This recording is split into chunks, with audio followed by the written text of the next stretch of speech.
Donc, bonjour à tous et à toutes. Merci d'être avec nous ce soir. Bonjour Florent, Marie, Nathalie et tous ceux qui sont avec nous. Donc, bienvenue à la 20e édition de Paroles de créateurs face à l'urgence écologique. Une série de conversations qui réunit à chaque fois artistes, scientifiques et penseurs pour concevoir et construire des nouvelles manières d'être au monde pendant ce temps incertain dans lequel nous vivons. Moi, je m'appelle Stefano Vendramin, curateur dédié à l'art en lien avec l'écologie, et ce programme est organisé par la Fondation Thalie à Bruxelles, fondée par la créatrice, ancienne journaliste et éditrice Nathalie Guillot. Nous sommes ravis d'accueillir ce soir l'artiste Noémie Sauve et le volcanologue Benjamin Van Wyck de Vries, qui sont invités à partager leurs regards respectifs sur le milieu volcanique, qu'ils ont tous les deux côtoyé lors d'une résidence commune dans le cadre du projet The Possible Island sur l'île de Vulcano, au nord de la Sicile. On va aborder, par exemple, les questions suivantes. Entre fertilité et toxicité, quelle est l'influence du milieu géologique sur les pratiques artistiques contemporaines? Quels sont les enjeux principaux et comment les artistes s'inspirent-ils de ces refuges uniques? Pour l'audience, n'hésitez pas à écrire vos questions dans le chat, car avant la fin, qui se terminera dans 1 heure, vous pourrez les poser. Et maintenant, j'aimerais vous présenter nos deux invités d'aujourd'hui, Noémie et Benjamin. Merci à vous d'être avec nous ce soir. Bonjour. Bonjour. Donc, je suis ravi de pouvoir accueillir l'artiste Noémie Sauve aujourd'hui, que j'ai rencontré il y a 3 ans suite à sa résidence en 2017 à bord du bateau de la Fondation Tara Océan et Agnès B, dans le cadre d'une expédition scientifique pour investiguer les coraux. J'étais tout de suite marqué par son engagement profond pour les espèces de notre planète et sa capacité en tant qu'artiste de comprendre ce sujet presque autant que le scientifique avec qui elle travaille et qu'elle traduit ensuite dans ses œuvres, plus souvent en forme de sculpture ou de dessin qu'on verra au fil de cette conversation. Et depuis une résidence au musée de la chasse et de la nature à Paris, où elle vit et travaille, et cette exposition résidence avec la Fondation Terre et Océan. En 2021, elle expose sur invitation de Kabwani Kiwanga au CREDAC à Paris, et ensuite elle participe à la résidence de Possible Island sur l'île Vulcano près de Sicile, sujet principal de notre rencontre aujourd'hui, où elle rencontre également Benjamin Van Wyck de Vries, volcanologue ici présent. Et Noémie Sauve est également artiste invitée de l'édition 2022 de la Biennale internationale Design Saint-Étienne, qui a lieu maintenant jusqu'au 31 juillet, enseigne à l'École supérieure d'art et de design Talm Le Mans et est cofondatrice du Fonds d'art contemporain agricole du Clinamen, une association basée à Saint-Denis, en banlieue parisienne, qui vise à dynamiser les territoires urbains par la promotion de pratiques paysannes. Est-ce que vous avez d'autres choses à ajouter, Noémie? Ouais, c'est déjà assez complet. Bravo, Stefano. Une restitution de vos œuvres de Possible Island bientôt, j'imagine, aussi. C'est en discussion. Ouais. Ok. Moi, on a quand même estimé à 2 ans de production. Je pense que c'est pas trop pour tout ce qu'on a à voir et à faire. Ok. Donc, on attend les nouvelles au plus vite. Benjamin Van Wyck de Vries, j'ai prononcé assez bien, j'espère. Oui, c'est bien, aussi bien que moi. Avec lequel je partage l'accent anglais notamment, est professeur de volcanologie au laboratoire Magma et Volcan de l'Université Clermont-Auvergne. Ses recherches traversent la volcanologie, la tectonique et le géopatrimoine, sur lequel il dirige un projet du programme international de géosciences de l'UNESCO intitulé Geoheritage for Resilience, qui vise à lier la recherche scientifique à la société en créant des rencontres entre les géologues et les communautés locales dans des zones de patrimoine géologique telles que les zones volcaniques. Ça, c'était comment je l'ai interprété. Ça vous va comme ça? Oui, ça va très bien. Il faut juste ajouter que je suis au Nicaragua, dans une petite ville sur une île au sein de lac Nicaragua. Et si vous entendez des oiseaux, des cris, il ne faut pas être surpris. C'est un peu l'ambiance d'aujourd'hui. Et j'ai voulu aussi ajouter que donc, cette collaboration entre disciplines et communautés différentes qui font partie les deux choses dont je viens de parler. Et c'est vraiment inné dans votre démarche, je trouve, aussi dans la démarche de la résidence de Possible Island, dont on va parler, et dans votre démarche personnelle que vous évoquez aussi dans un TED Talk qu'on peut voir sur YouTube, que j'ai eu le plaisir de regarder. Donc, je conseille à notre public aussi de le regarder. Et vous parlez notamment de l'importance de se mettre à la place des autres, en particulier dans le domaine scientifique, pour ne pas être inhibé par nos préjugés, par nos biais cognitifs. Exact. Donc, la collaboration artiste-scientifique et de communauté, ça fait vraiment partie de votre démarche générale. Donc, vous avez d'autres activités aussi qui arrivent que vous voudrez présenter au public ou pas?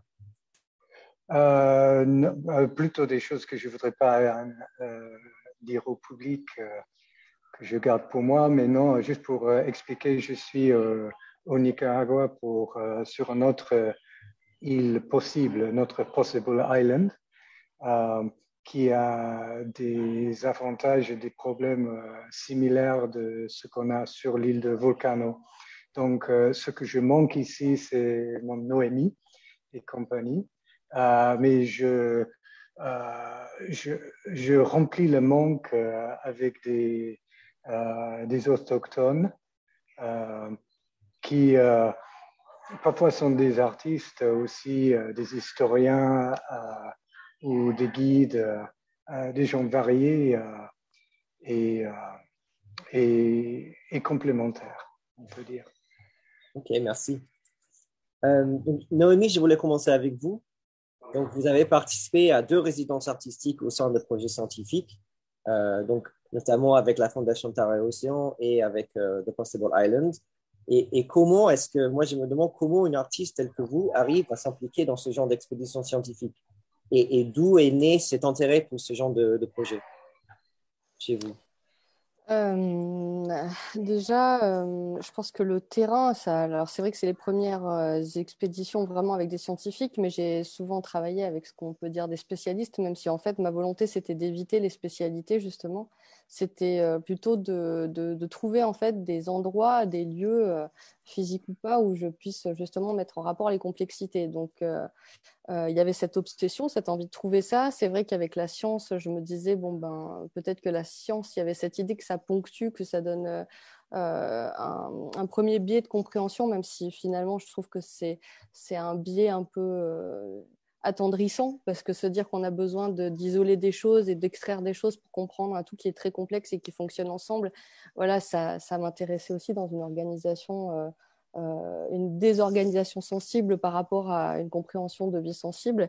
Et du coup, les terrains scientifiques, ça me permettait d'aller voir justement de près ces organisations, de mêler des protocoles, d'aller voir comment ça se passe avec des enjeux qui m'intéressaient, des enjeux autour de l'écologie, donc d'en apprendre aussi un peu plus. C'est vrai que comme tu le soulevais tout à l'heure, j'aime bien tout comprendre, poser beaucoup de questions pour arriver aussi à créer des imaginaires, même s'il faut aussi que je crée des imaginaires sans tout comprendre, mais voilà, ça s'harmonisait comme ça. Et Vous êtes né dans la Drôme aussi, ou vous avez grandi dans la Drôme, n'est-ce pas? oui, je suis Donc, née dans la j'imagine que Drôme. ça aussi, ça vous a apporté quelque chose dans votre Voilà, bah, éducation. oui, j'étais dans la Drôme, dans les collines de la Drôme, même vraiment dans la Drôme. Et bon, bah, en même temps, à Paris, j'avais mon lot de complexité aussi, ça m'intéressait toujours. Mais oui, en tout cas, Tara, c'était le défi aussi de se dire qu'est-ce qu'on a à découvrir aujourd'hui, c'est-à-dire de poser, parce que c'était sur candidature, donc d'arriver et de dire qu'est-ce que j'ai à découvrir maintenant après les expéditions naturalistes du 18-19e siècle, qu'est-ce qu'on fait au 21e siècle en termes d'expédition, comment faire d'une complexité une vérité plus forte qu'un échantillonnage quelque part, et aussi comment soutenir un émerveillement là où le blanchissement devient une nouvelle norme de paysage sous-marin avec tous les problèmes. Donc, parce que c'était une expédition, donc Tara Pacifique, c'est une expédition pour étudier la biodiversité des récifs coralliens et leur résilience face au changement climatique et aux pressions anthropiques. Et du coup, face au blanchissement corallien, c'est comment, par quelle étape on peut passer la conscientisation de ces enjeux de vie et de mort des coraux et la pouponnière qu'ils représentent. Donc voilà, plein d'enjeux qui m'intéressaient. Et en plus, donc là, le public a l'opportunité de voir quelques œuvres que vous avez créées dans le cadre voilà. de cette résidence. Voilà, c'est ça. C'est des œuvres que j'ai Wow. présentées. L'exposition a été annulée à cause de la pandémie. Donc, j'ai fait une série de 10 épisodes de visite virtuelle d'atelier où j'explique les matériaux, la recherche des matériaux. Ça, c'est une phase qui est toujours très importante dans mon travail, c'est-à-dire comment trouver le matériau qui incarne au mieux l'enjeu. Par exemple, là, dans ce qu'on voit là, c'est les dessins en exosquelette de coraux. Alors, c'est en exosquelette de cuivre, c'est-à-dire que c'est par l'électrolyse sur le papier. Donc, j'ai des traitements de papier. Enfin, un peu inventé parce que je connaissais pas trop je connaissais la technique de la galvanoplastie pour la sculpture, mais j'ai dû l'adapter au papier. Et du coup, ces zones dessinées deviennent quelque part les zones fortes et le dessin se tient lui-même. Le papier qui est trempé dans le bain, lui, se délite et la zone dessinée se porte elle-même. Donc, l'iconographie devient son propre squelette. Voilà. Donc, ça me permettait de créer des images d'exosquelettes, des prélèvements de mon cahier de dessin qui sont soit des textes issus de mes discussions avec les scientifiques, soit parfois des poésies scientifiques, soit des interprétations aussi de probabilités scientifiques. Et après, là, voilà, on est déjà sur le terrain de Vulcano. Et sur Vulcano, là, c'était un autre contexte, c'est-à-dire que c'est Cécile Genovese qui m'a invité, suite justement à une visite d'atelier où elle a découvert mon travail sur Tara, qui m'a invité à rejoindre l'équipe de The Possible Island avec Léo Marin. Et j'ai proposé de travailler sur l'influence du volcan sur la biodiversité marine et sur l'agriculture, avec justement toute cette idée de fertilité, toxicité, des choses que j'anticipais, qu'il fallait investir un petit peu. Donc, travailler sur ce que ça pouvait m'évoquer. En plus, avec le volcan, il y a plusieurs échelles. Il y a l'échelle planétaire, la manifestation de la vie de la Terre, par rapport à des échelles plus petites où on parle de perte de biodiversité. Donc, mettre en comparaison comme ça des aspects de vie et de mort en fait qui n'ont pas du tout les mêmes échelles, qui n'ont pas du tout les mêmes. Mais mettre ça en correspondance, ça m'attirait beaucoup. Et surtout après que ça passe par l'agriculture avec toute cette idée presque d'iconophage derrière, quoi. Et qui a organisé ce projet en fait? Comment... C'est vraiment Cécile Genovese qui est à l'initiative, qui est native de Vulcano. Et après, elle était très proche de Léo Marin. Elle suivait, donc, qui est le directeur de la galerie Éric Mouchet, qui est curateur indépendant aussi, et qui, tous les deux, voilà, ils ont constitué une équipe, et une équipe assez engagée. Puis, ils ont contacté plusieurs laboratoires, ils ont monté les dossiers, enfin, on a monté les dossiers ensemble. Et notamment, c'est comme ça qu'ils ont contacté aussi de leur côté Ben. Il y a plusieurs équipes scientifiques qui étaient là, des équipes françaises, des équipes italiennes, sur la biodiversité marine justement, des géologues, vulcanologues. Par exemple, sur place, moi j'ai fait un espèce de film, carnet d'enquête, qui me suit dans la rencontre des agriculteurs. Ben a accompagné toute cette partie-là. L'UNESCO, le programme Géohéritage, a financé ce film. Donc, voilà, il y a eu plein de... On a nous-mêmes pénétré toutes les fissures de l'île avec toute cette équipe de scientifiques, d'artistes. On était plusieurs artistes. Il y avait Cyril Zarcone, groupe Suzanne, plusieurs personnes. Voilà. J'aimerais bien revenir, oui, au processus, toutes les œuvres que vous avez fait, au processus de travail que vous avez conduit pendant cette résidence. Là, je voulais faire un point rapidement sur donc, cette île. En fait, Benjamin Van Wyk de Vries, peut-être vous pouvez nous un peu expliquer en fait quel est l'intérêt de cette île, des volcans plus largement aussi pour notre planète, et pourquoi vous, en fait, aussi, vous avez eu cette fascination pour les volcans. D'où ça a commencé pour vous? Oui, je peux. Peut-être en premier pour dire que les scientifiques, au moins moi, sont un peu comme Noémie dans le sens que on crée des choses, mais on ne comprend pas tout toujours. En effet, souvent on est baigné dans l'incompréhension et ça, c'est un parti de notre métier, de notre travail, de survivre dans cette incompréhension et éventuellement le rendre compréhensible, au moins de faire des pas dans de cette voie. Donc, pour les volcans, bon, je pense que les volcans sont beaucoup moins importants que les volcanologues y pensent. dans le sens que le risque qu'il représente mondialement, c'est limité par rapport à des tremblements de terre, des ouragans, des cyclones, des inondations, la pollution, etc. comme ça. Et ils ont le tendance de temps en temps de faire des gros désastres. Par contre, le place dans la culture est beaucoup plus grande parce qu'ils sont des éléments très spectaculaires et donc leur importance est magnifiée par ça. Par contre, derrière, je vais contredire ce que j'ai dit tout à l'heure, ils sont importants dans le sens que la vie est soutenue par ce qui sort des volcans. Donc, un des plus grands produits des volcans, c'est de l'eau, des gaz qui sont partis de notre atmosphère et notre océan, nos rivières, nos pluies. Donc, sans cette production continue de la Terre, ce recyclage, le vie ne sera pas le même vie qu'on partage actuellement. Donc, les volcans sont très importants pour la biodiversité. La biodiversité dépend énormément de l'activité volcanique. Donc voilà, donc les volcans ne sont pas très importants et ils sont très importants au même temps, mais de leur activité presque inaperçue. Et j'avais lu que l'île de Vulcano, pardon, c'est l'un des derniers vestiges d'un écosystème marin menacé, témoin de la situation sismique et biologique de la Méditerranée. Est-ce que vous pouvez nous en dire un peu plus sur ça? En quoi ça représente quelque chose de plus grand aussi? Parce qu'en fait, cette expédition, c'était une sorte de recherche ciblée pour un enjeu qui est beaucoup plus important, plus grand, n'est-ce pas?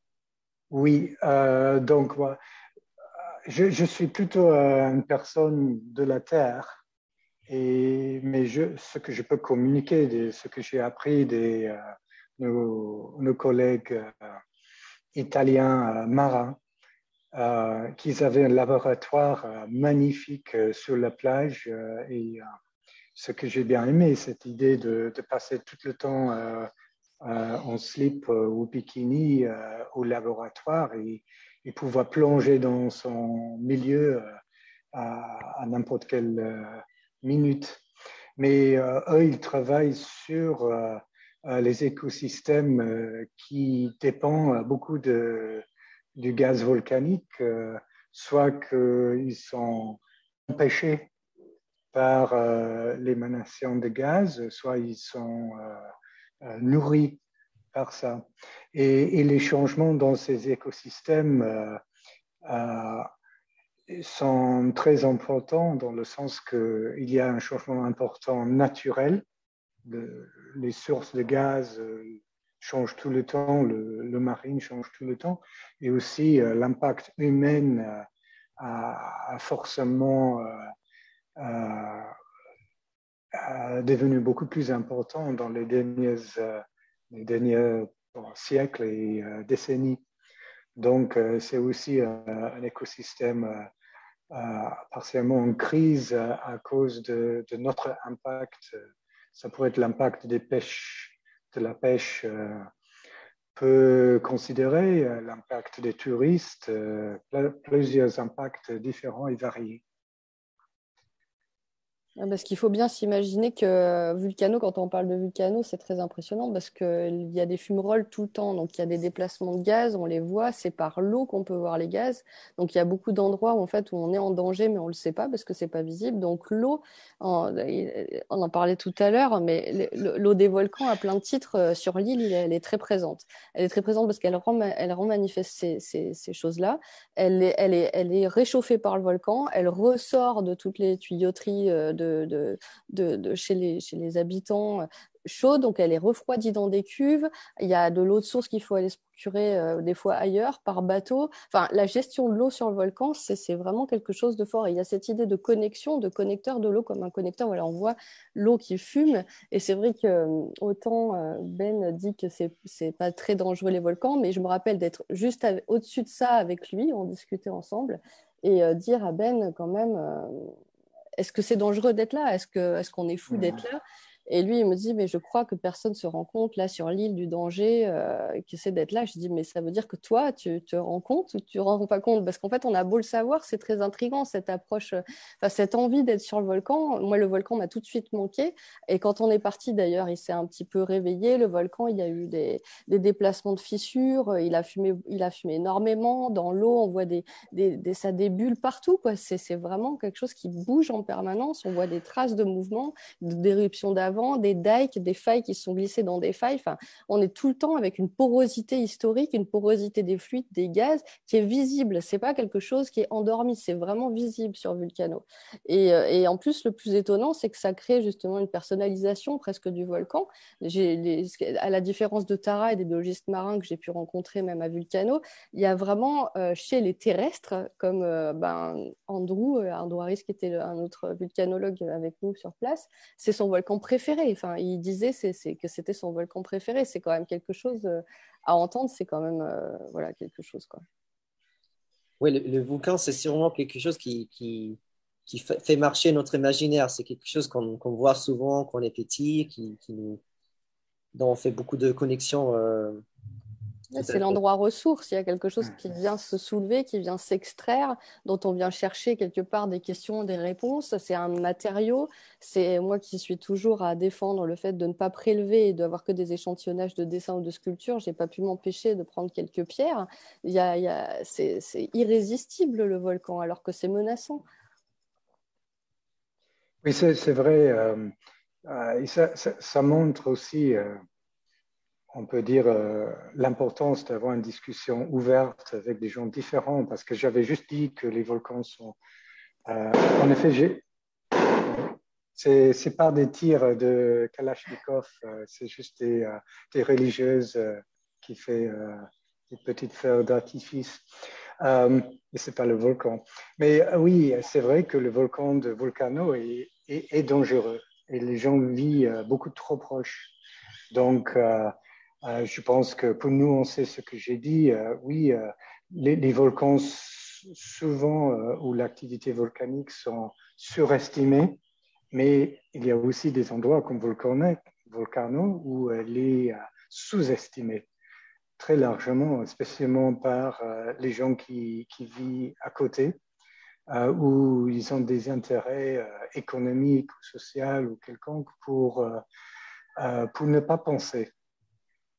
Et c'est là où il est très important d'avoir un mélange artistique scientifique, parce que souvent les scientifiques ne sont pas les meilleurs pour exprimer le travail, où ils sont trop dedans. Et d'avoir quelqu'un comme Noémie ou le groupe Suzanne, ça ouvre tout de suite un autre discours que nous avons trouvé magnifique, de faire le connexion avec le peuple du port et on se sentit beaucoup plus en contact.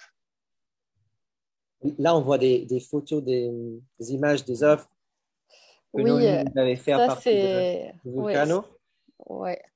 Ça, c'est les estampages de... Donc ça fait partie des prélèvements, justement, quand je disais d'essayer de prélever par toutes les manières, de prélever en direct, parce qu'il y a d'autres choses qui sont recensées dans un dessin hein, qu'on n'a pas forcément en photo. Donc, de pouvoir recenser une échelle sans forcément mettre un chiffre, ça fait partie des choses importantes aussi. Donc là, j'avais... donc les bombes volcaniques, donc Vulcano, Benjamin, tu me reprends si je me trompe, mais Vulcano, c'est un volcan qui a son mode éruptif, ça s'appelle les éruptions vulcaniennes. Donc, c'est des bombes volcaniques qui sont envoyés en l'air. Donc, c'est déjà des morceaux, des grands morceaux, hein, ça peut faire des diamètres immenses qui sont envoyés des fois à plusieurs kilomètres, qui donnent un paysage à la fois très stable, avec des couches géologiques très mouvantes comme ça, mais assez stable, qui représente une énergie qui a été très folle, en fait.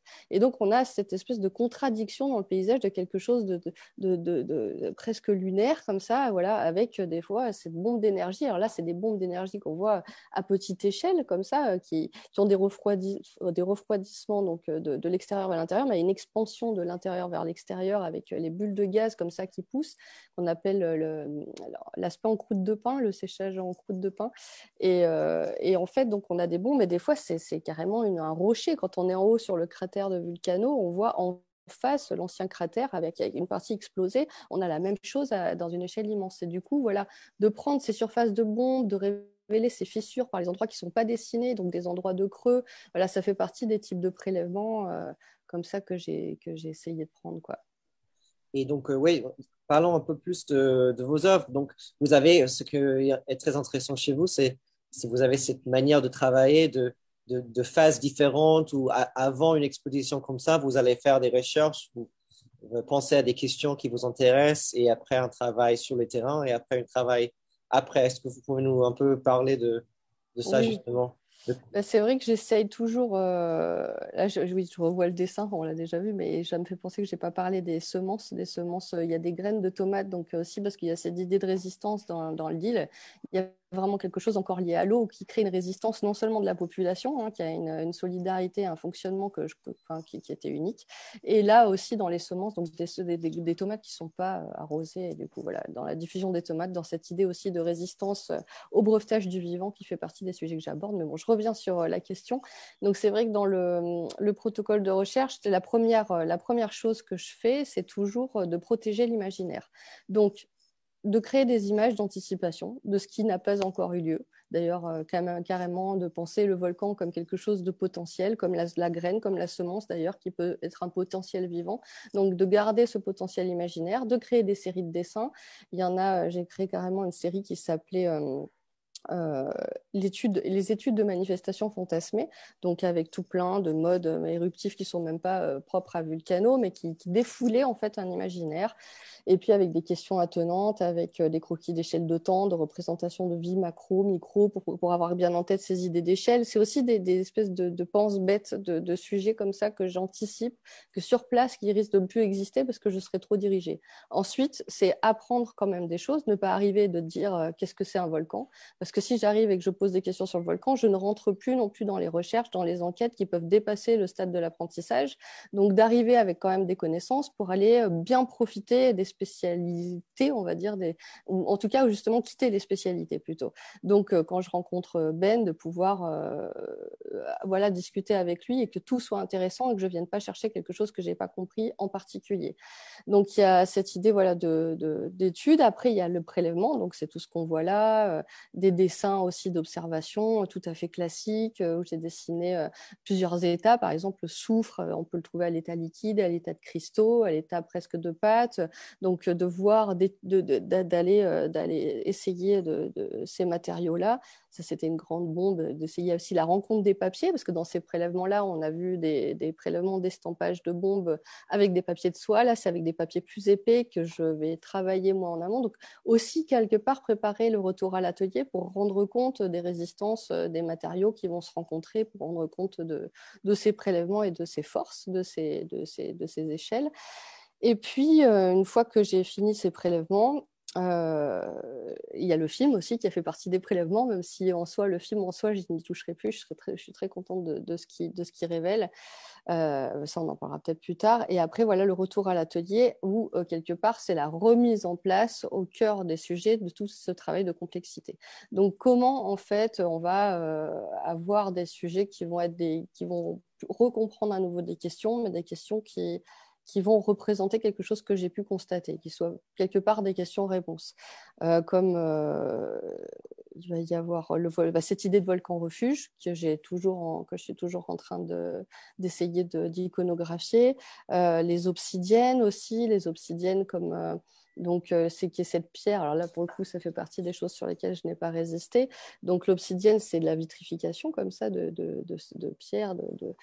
Néoro, on peut le trouver sous forme de cristaux ou sous forme de pierre. Et puis, voilà, y réfléchir et de retour à l'atelier, se rendre compte qu'en fait, cette idée un peu magmatique de pierre figée, vitrifiée, c'est quelque chose que j'ai pu aborder un peu avec Tara. Quand j'ai inclus de la radioactivité dans les cristaux pour rendre compte justement d'une vie invisible qui pouvait communiquer, se rendre compte aussi peut-être de pallier à cette frustration de ne pas pouvoir toucher certains états de la matière et de voir quelque part cette histoire du vivant, cette histoire à des échelles qu'on ne peut même pas comprendre. Et d'ailleurs, l'île volcanique, surtout sur Vulcano, qui sont des terres assez récentes, en fait, nous rappelle aussi qu'il faut des milliards d'années pour créer une biodiversité, parce que sur cette île, la végétation, tout était assez pauvre, mine de rien, parce que c'est assez récent. Donc en fait, cette idée de la pierre qui contient une espèce de costos organisme comme ça de potentiel, donc c'est des choses que j'ai reprises. Par exemple ici, j'ai repris le travail de vitrification avec un relief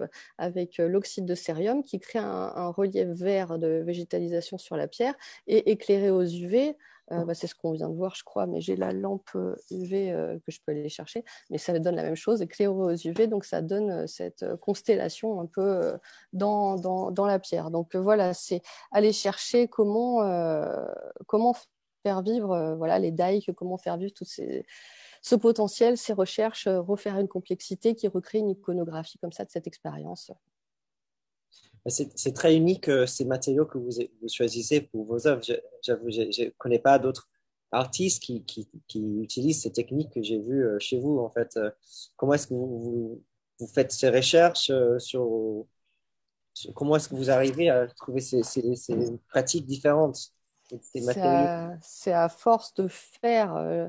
Euh, c'est aussi là pour. Enfin, je peux expliquer au cas par cas, mais la galvanoplastie, c'est quelque chose qui existe, que je n'ai pas inventé. J'ai juste adapté ça au dessin parce qu'à force de voir, comprendre que les coraux ont des exosquelettes, donc en fait, c'est des animaux qui vivent en symbiose avec les zooxanthelles, etc. Enfin, de comprendre les mécaniques, ça fait penser à des choses à l'atelier, parce que moi, je fabrique toutes mes pièces, donc en fait, à force de côtoyer les matériaux, j'ai des parallèles qui se font entre les matériaux, les choses que j'explore, et il y a une espèce d'illustration que je me fais pour essayer de bien comprendre les choses, et en fait, ça crée après des idées d'atelier, de recherche à l'atelier, mais c'est vraiment des paris et à force de faire.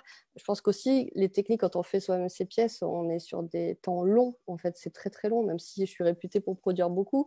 Je passe beaucoup de temps sur un dessin, c'est plusieurs jours. Une sculpture, c'est plusieurs étapes. C'est des cuissons longues. Quand on retrouve rien que le polissage de cette pièce, c'est des jours avec plus de 10 épaisseurs de papier de verre à l'eau, avec encore... Enfin, c'est très long. Donc, on a le temps d'y penser, de s'imprégner, de faire des connexions des choses anciennes, de dire, ah tiens, si je mélangeais le verre avec cette chose, comme là, j'ai récolté du sable, je me suis dit, tiens, il faudrait que je l'inclue pour faire de la vitrification avec plusieurs sortes de verre, voir ce que ça donne, de faire rentrer après des chimies électriques. Enfin, il y a des idées de connexion, pas de connexion, c'est... de conduction, pardon, de conduction. Donc, il y a aussi les matériaux conducteurs, se rendre compte qu'il y a aussi dans la géologie des choses qui vont être aussi conductrices, qui peuvent rentrer dans ce principe de galvanoplastie, parce que c'est un bain d'électrolyse. Donc, en fait, il y a juste des... Et puis, parce que c'est, je pense, une pratique très autodidacte. Donc, je me permets beaucoup de choses. C'est super intéressant en tout cas. Et Benjamin, quand vous voyez les œuvres de Noémie, qu'est-ce que ça vous fait penser qu'est-ce que vous voyez dans, par exemple, ces œuvres sur les bombes volcaniques ou qu'est-ce que ça vous fait ressentir en fait la manière dont elle choisit des matériaux et Oui, je pense que la première chose à dire, c'est que tout le dernier discours de Noémie était très scientifique. Elle a parlé de radioactivité, de conductivité, de plein des éléments scientifiques. Donc, on voit que dans l'art, la science se mélange déjà. Je vois Noémie comme un peu comme un ingénieur créatif. Il faut utiliser bon, elle fait plein d'utilisation de la science dans l'art. Voilà, regarde ça. Là, on Donc, voit... tout ça, c'est la science. à la pratique.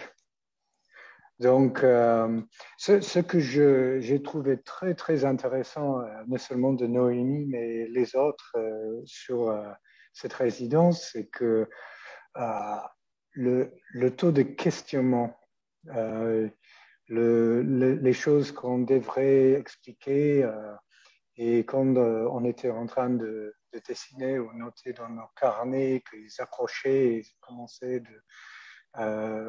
de commenter sur les choses. Et ça fait le travail scientifique à la fois plus difficile parce qu'il faut agir beaucoup plus, mais beaucoup plus riche parce qu'on travaille sur un plan qui est beaucoup plus large que normal. On a une tendance de se focaliser trop sur quelque chose. Et c'est pas bon parce qu'on a le tendance d'oublier des choses à côté. Donc, pas exactement pour moi parce que j'étais en train de faire tellement de sciences sur cette résidence. Mais mes collègues, spécialement Sophie, a bien aimé d'avoir les artistes à côté quand elle est en train de prendre des mesures de température, etc. Parce que l'ambiance était différente et les questions que se posaient étaient différentes et on a commencé de faire des choses différentes. On a commencé de creuser des trous, de faire des choses différemment et tout ça, c'était fascinant et très important. Après, il y a aussi qu'on s'est rencontrés sur un terrain on va dire avec cette arrière-pensée d'écologie. Et même toi, Ben, tu avais ce côté, on s'est vraiment retrouvés sur le côté didactique aussi, où tu avais déjà quelque part mis en place des protocoles, des expériences même où tu nous as, avec Cyril, tu nous as fait des cours pour nous expliquer les mouvements de terrain, des choses qui sont assez créatifs en fait. Et en plus, où tu notais, tu dessinais, tu allais à la rencontre, tu étais très curieux comme ça de ces échanges-là. Tu venais les chercher. Donc, ça, il y a eu quelque chose de très mélangé, j'ai trouvé, à Récian sur cette résidence où il n'y avait pas. On était une espèce d'équipe globale en fait. Oui, quelque chose qui était très important, c'était pas une expédition scientifique avec quelques artistes, c'était plutôt une résidence artistique avec des scientifiques. Et je pense que cet changement était très important. Et dans les activités suivantes, au Pérou, il y a quelques semaines, et maintenant au Nicaragua, on essaie de suivre ça. Donc, ici, nous sommes en train, et dans les prochains jours, en train de faire des choses très scientifiques. On va prendre des mesures, on fait de cartographie, on va ramasser des roches, mais en même temps, c'est largement basé sur des besoins qui sont plus larges que notre projet scientifique. On ramasse des cailloux, non seulement pour nous, pour les analyses, mais pour les musées à côté qui veulent les intégrer, soit pour... on a un responsable d'un géoparc dans le nord de Nicaragua qui n'est pas du tout scientifique, géologue, mais on est en train de prendre de l'information pour elle aussi. Donc, on est beaucoup plus intégré. Et est-ce que ça rejoint le concept dont vous avez parlé qui s'appelle la géologie sociale? Qu'est-ce que ça veut dire ça? Oui, exactement. Et je pense que j'ai envoyé Noémie une photo hier. J'étais le grand plaisir d'aller voir un monsieur pour parler de son volcan. Et dans ces champs de bananes, il y a un petit volcan que nous, on a découvert il y a longtemps, mais on a un peu perdu. L'ambiance a complètement changé. Il y a beaucoup plus d'arbres, il y a beaucoup plus de cultivation. Et on est allé exprès pour lui saluer, pour protéger notre volcan, pour l'aménager et de discuter avec lui de quels étaient ses plans pour ce volcan dans l'avenir. Parce que d'autres personnes nous avons dit que ce monsieur, oui, il a gardé ce volcan, il a évité que les gens de côté venaient pour extraire les roches. Et, et donc, c'était un échange très, très, très riche hier. Donc voilà, ça c'est la socialisation de la science, je traduis de l'espagnol de ça, qui vise à mettre le scientifique au sein de la société et de répondre aux besoins et de faire nos activités au sein de ça. Donc, on n'est plus dans nos laboratoires séparés. Bon, il faut qu'on aille de temps en temps, mais on est bien dedans avec les gens. Oui, ben ça me paraît très, très important. Euh, je voulais aussi, en fait, je voulais aussi demander, mais en fait, pourquoi ces gens, ils continuent à habiter si proches des volcans? Vous avez dit parfois trop proches. Et en fait, Oui, pourquoi? C'est parce qu'il y a là, c'est la richesse du terrain, c'est surtout ça? oui, bon, il y a plusieurs registres différents. Le cas de Volcano, c'est plutôt un oubli que le volcan a fait éruption dans les 1880-90 et presque tout le monde a parti de l'île, sauf dans le sud. Donc on voit après 100 ans, avec le développement du tourisme, et le tourisme n'est pas très pensé, que petit à petit, les gens sont revenus plutôt pour les activités touristiques qui n'ont rien à voir avec la réalité de l'île. Donc, une partie du projet de Cécile Genovese, c'est de reprendre la réalité de l'île, de faire vivre, reconnaître cette réalité, qui permettent de ceux qui vivent sur l'île de reprendre cette connexion et que lors de la prochaine éruption qui va venir, toutes ces installations, tous ces hôtels vont être détruits, que on peut pas dire les vraies personnes, mais les autochtones plus originels peuvent continuer. Et ça, c'est la chose que les volcans sont dangereux, mais ils ont plein de bonnes choses aussi.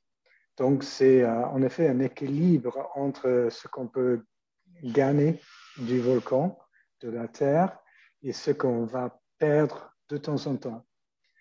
Donc, on voit sur cette carte-là, sur l'image, le volcan, c'est dans le centre nord-nord-ouest, c'est cet œil au centre, mais le grand partie de l'île, c'est au sud, qui n'est pas trop touché par l'activité volcanique, mais qui bénéficie de la productivité volcanique énormément.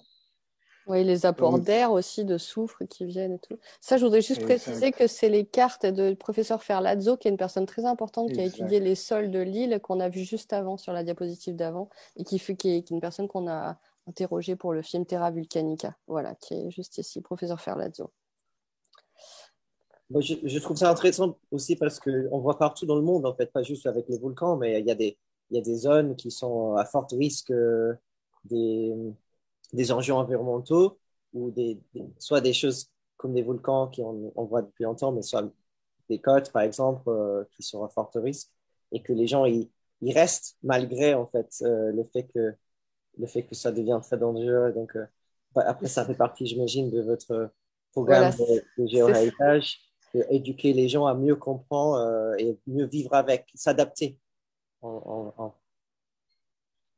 Bueno, oui, exactement. Dans cette photo, on voit l'île il y a 50, peut-être 60 ans, et on voit cette route-là avec tous les champs. Ça, c'est maintenant complètement blindé de De maisons, villas. de villas, des hôtels, etc. Des villas à Euh, côté des bombes volcaniques, enfin, c'est fou, quoi. voilà. Et avec des gaz volcaniques qui sortent dans les jardins, dans les toilettes. D'aller aux toilettes, c'est assez risqué parce qu'il y a du radon qui sort. Euh, donc, mais on voit la fertilité de cette île dans cette image aussi. Et ça, La chose importante pour notre projet de UNESCO, c'est que la résilience des peuples aux risques naturels ou des risques de toute classe, en grande partie dépend de son niveau de vie. Donc, pour baisser les risques, il faut augmenter le niveau de vie. Donc, que les gens sont dans un système de santé, ils sont bien nourris, qu'ils ont un système où ils peuvent vivre et qu'ils ont, quand il y a quelque chose qui se passe, ils ont des options. Donc, et en partie de que ce qu'on voudrait faire sur Volcano, c'est que quand il y a des options pour les gens, qu'ils savent quelles sont les options qu'ils peuvent préparer pour changer leur vie en fonction des changements qui vont venir. Et c'est exactement ce qu'on fait ici au Nicaragua. Le monsieur avec son volcan, il est pleinement conscient qu'un jour, un coulée de lave peut descendre dans sa direction, ou un coulée de boue. Et lui, sa maison était sur une colline, elle est protégée, et il a des choses à côté. Et donc, et sa famille est large, il y a des familiers dans des villages différents. Donc, chacun a une possibilité de bouger. Et tout ça est discuté avec les défenses civiles, avec nous, et ça fait partie de cette résilience. Il y a aussi, je trouve, cette idée quelque part que c'est le volcan qui décide, en fait, qu'on échappe quelque part à tout ce qui est annihilé du vivant ailleurs. Quand moi, là, par exemple, je suis à Paris, ben, j'échappe vraiment à ça quand je vais à Bucano et je vois des gens qui échappent à ça. Alors, pas à Paris, hein, mais c'est le volcan c'est le vivant qui prend le dessus, en fait. Et ça fait vraiment du bien. Et je pense que c'est ce qui nous manque quand on quitte Vulcano. Il y a cette idée de cachette du vivant. Là, ce qu'on voit, ça fait partie des prélèvements. Alors ça, c'était très intéressant parce que ça, c'est ce que j'ai appelé fossile d'eau. Alors, c'est pas comme ça que l'a appelé Sophie, qui m'a montré ce prélèvement sur Vulcano, mais en fait, alors encore une fois, si j'ai bien compris, Ben, n'hésite pas à me reprendre, mais c'est donc dans le cratère de l'eau qui va se déposer, et puis à un moment donné, il va y avoir l'éruption, les poussières, le sable, tout ce qui est un petit peu, ça va comme se cimenter en contact avec l'eau, et ça va imprimer l'eau, qui va créer en fait un espèce de relief un peu de mer, d'océan. Donc on a comme un espèce d'océan de poche en fait imprimé sur de la pierre en surface comme ça du cratère, et ça donne un fossile d'eau. Et c'est très, très poétique, très beau, et ça donne encore une fois cette idée d'énergie qui rencontre un calme.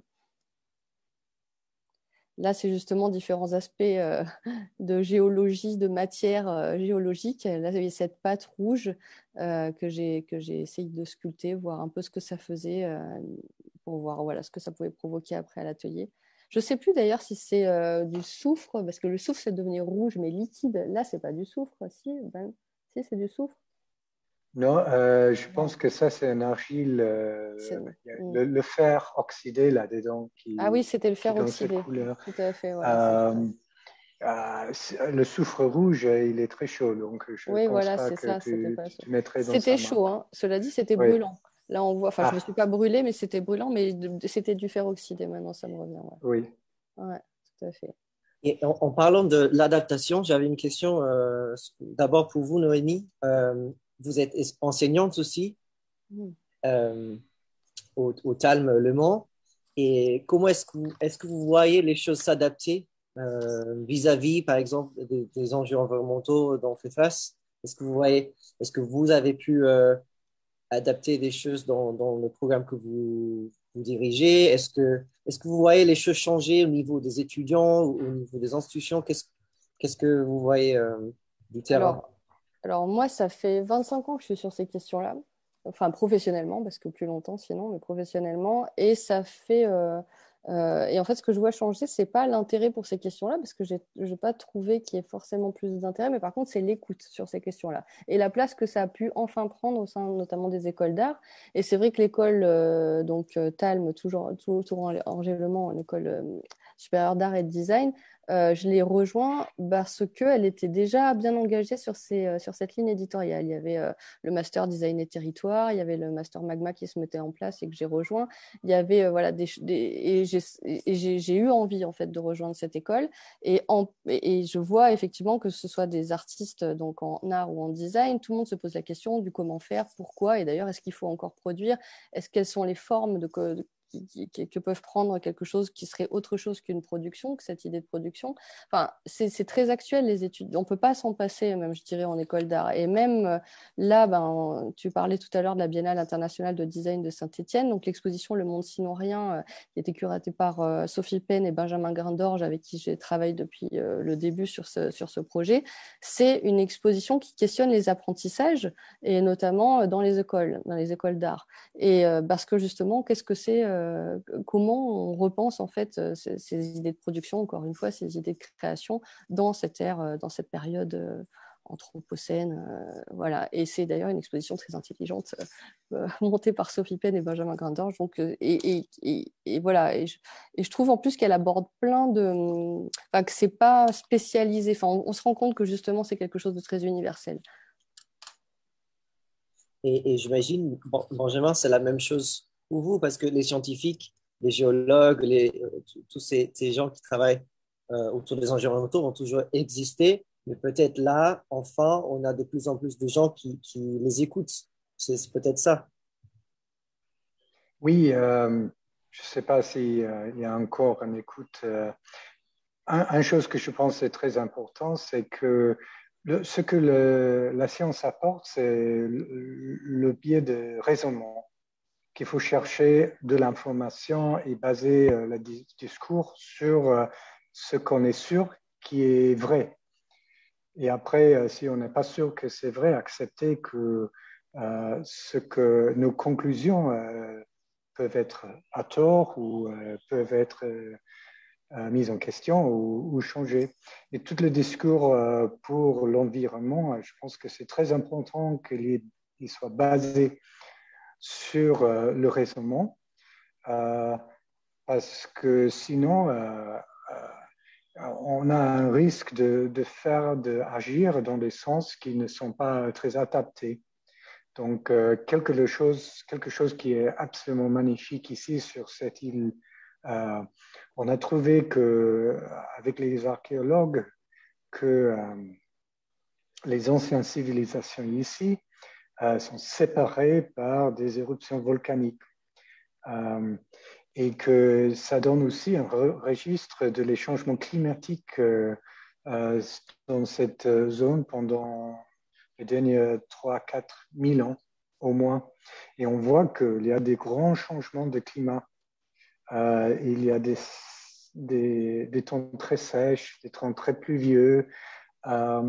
Et tout le discours de changement climatique ici, ça rend quelque chose, si on peut prendre ça en compte, que la Terre est toujours dynamique. Et donc, et pour chaque changement, il ne faut pas chercher à nous mettre à tort pour nos activités. Parce qu'il y a des changements qui sont purement naturels, on peut dire, et n'ont rien à voir avec notre activité industrielle, par exemple. Par contre, il y a d'autres qui sont. Et donc, la capacité de différencier ce qui est parfaitement naturel et quelque chose qui est produit par nous et on peut faire quelque chose pour l'arrêter est très important.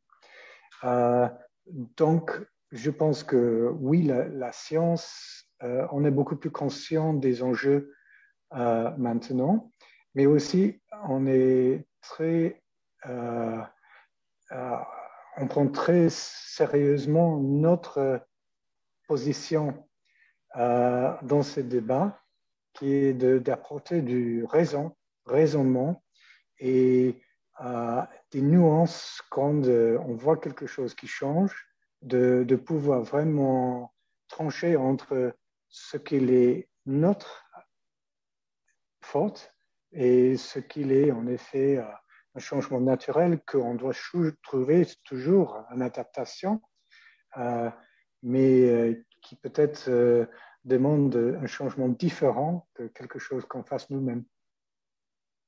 Merci, Benjamin. J'ai fait appel à des questions. On a eu une question déjà de la part de Florent Keller qui demande à Noémie, tu parles du volcan comme d'un tout qui est vivant. Comment, à travers ton travail, laisser passer cette idée du vivant et changement rapide qui découle de l'activité volcanique sous toutes les formes? Je veux dire, cette sensation de vie à tous les niveaux, géologique, animal, humain. Cette sensation de dynamisme du vivant m'avait aussi beaucoup frappé sur l'île, d'où la question. Ah, c'est vraiment l'identité globale. Du coup, j'ai envie de dire, Florent, il va falloir attendre un petit peu que je fasse l'exposition parce que tu vas avoir toutes tes réponses. Mais je pense que tu as vu quelques images quand même. Mais après, il y a des modalités de travail, mais qui sont encore, comment dire? Je pense que tu as déjà eu des illustrations de comment faire. Voilà, c'est ça. Je pense là, il faut attendre de voir les pièces. Parce qu'en plus, les pièces connectées les unes entre elles, et c'est aussi pour ça que j'ai dû faire l'épisode de Visite Virtuelle Tara, c'est que après, ça devient une logique, justement, une complexité. Donc, j'ai envie de te répondre, genre, attends de voir l'expo. On va voir un teaser. Oh, on a fait un petit teaser, là, déjà. Ok, très bien. Euh, et Noémie, Benjamin a beaucoup parlé, un peu pour boucler la discussion, mais Benjamin a beaucoup parlé de ce qu'il lui il voyait, euh, comment il voyait l'apport des artistes euh, avec son travail à lui.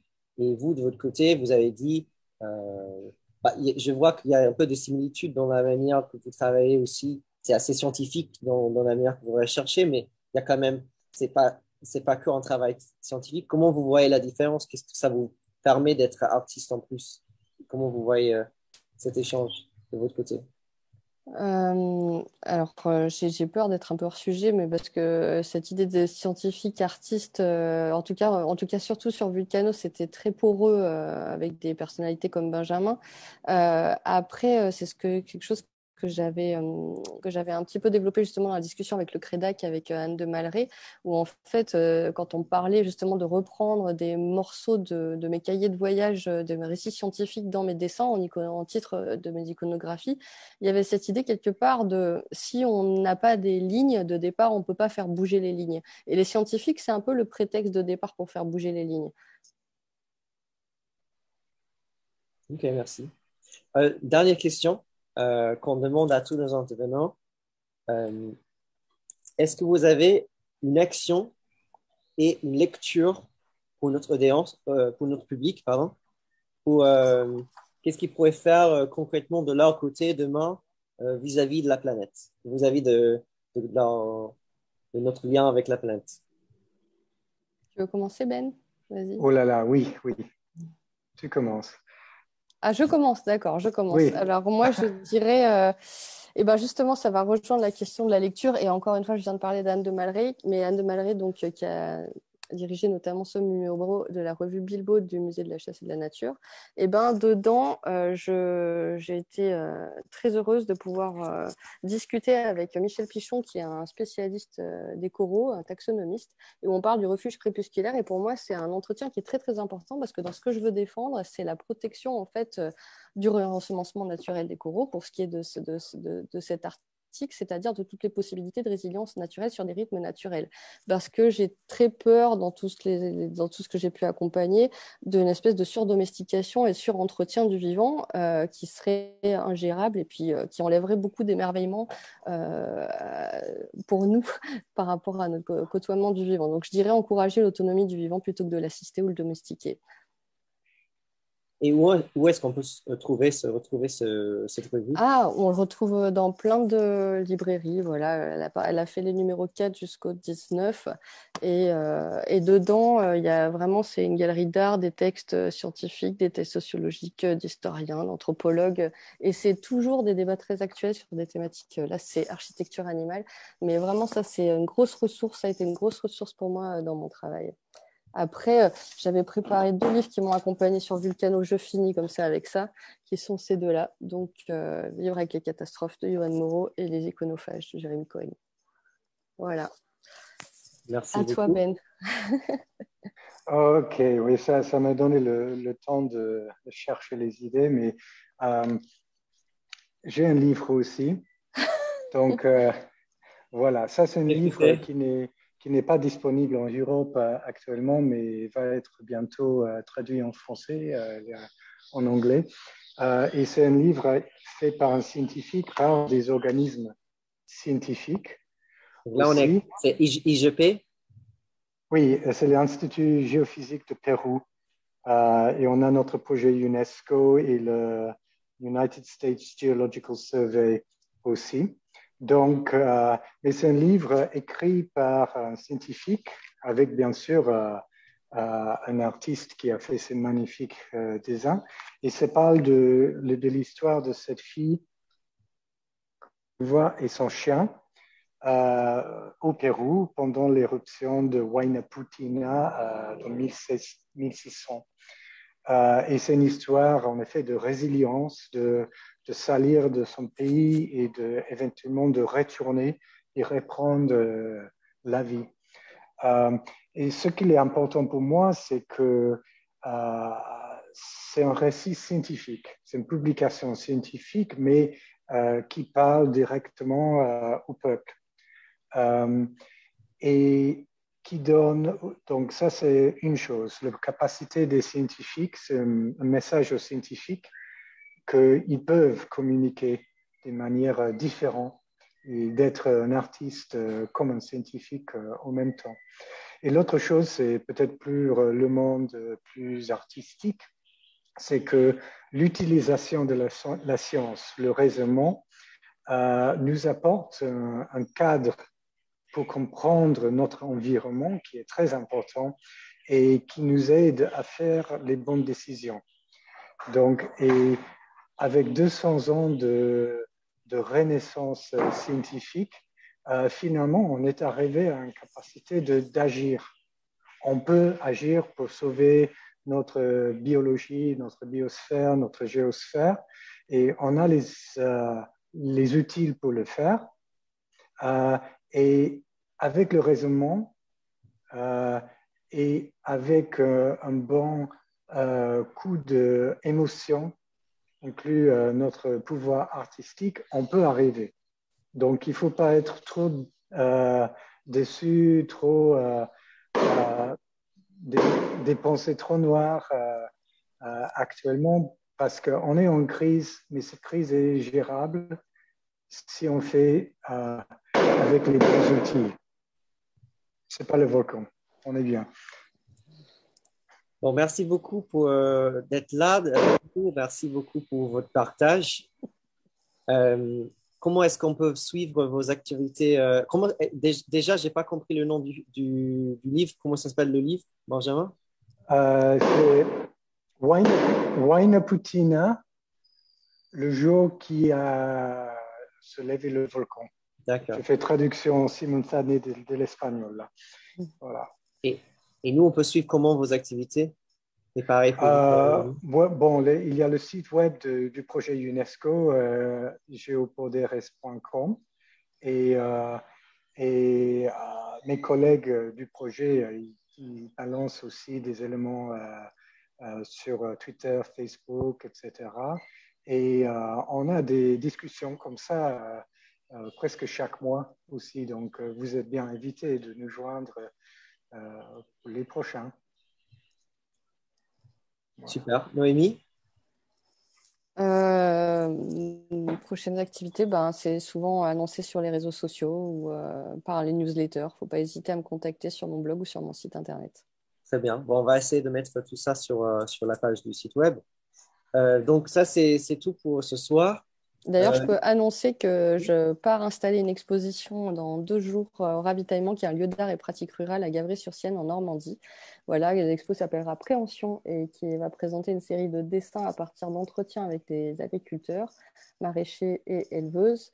et avec une discussion sur l'abattage, voilà, la question de l'abattage. Donc, des sculptures, des dessins, préhension. Et la Biennale Saint-Étienne aussi, Et toujours. la Biennale de Saint-Étienne et le Centre d'art Tinius, Centre d'art contemporain à Montreuil, où j'expose des pièces et des pièces du Fonds d'art contemporain agricole qui sont aussi présentées. Une exposition proposée par Julie Sicomaillet jusqu'à fin juillet. Et voilà, donc très bien, beaucoup de choses à suivre. Donc le programme va prendre une pause pour l'été, mais nous reviendrons à la rentrée avec un programme en ligne et présentiel nous allons diffuser prochainement dans la newsletter de la Fondation Thalie et sur nos réseaux sociaux.